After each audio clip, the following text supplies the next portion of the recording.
Nagpenagpilte tsukal takin miswal na gandoja kan sining na shom kaidan ngay lâu bồi pa nang banganong lâu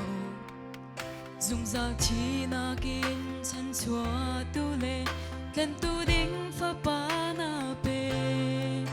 giang pha tak lâu mi swal kan cha bam boy Giêsu na kan pe na ben na fiel te chu kal takin mi swal na kan do cha kan sining na shom kay dan ngay lâu boy pa nang banganong lâu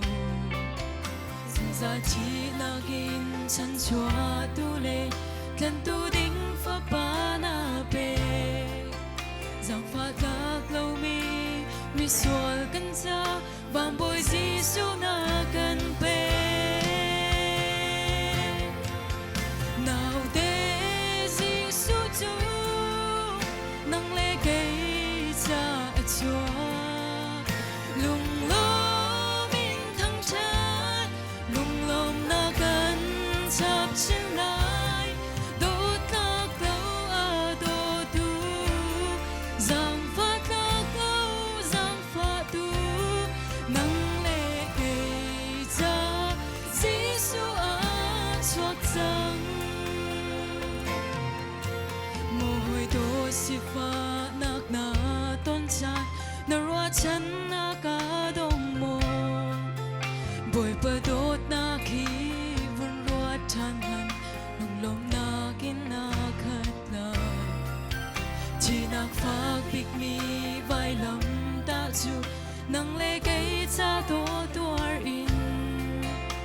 na nei na ki na kan nuat ter boy pa bin sung loi chin se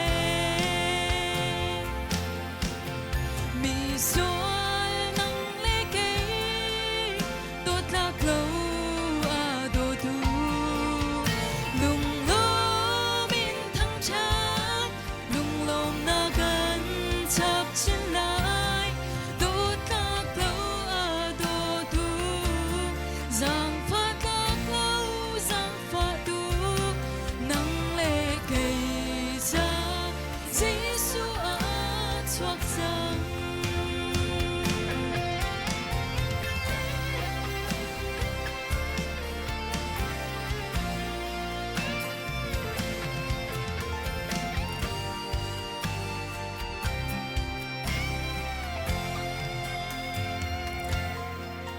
si tha le mi rum ha na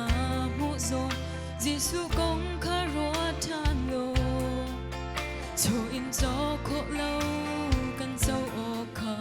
pha pa thong in pe kan si har na kan fa na kan in sa le lung dong in kan sa na không tu Giêsu sin kha cham u si lom na king a kan pek la nào te Giêsu chu nang le kay cha chua lung lo min thăng chat lung lom na kan chap chin lai đốt lak lâu do tu giang pha tak lâu giang pha tu nang le kay cha Giêsu chuak chang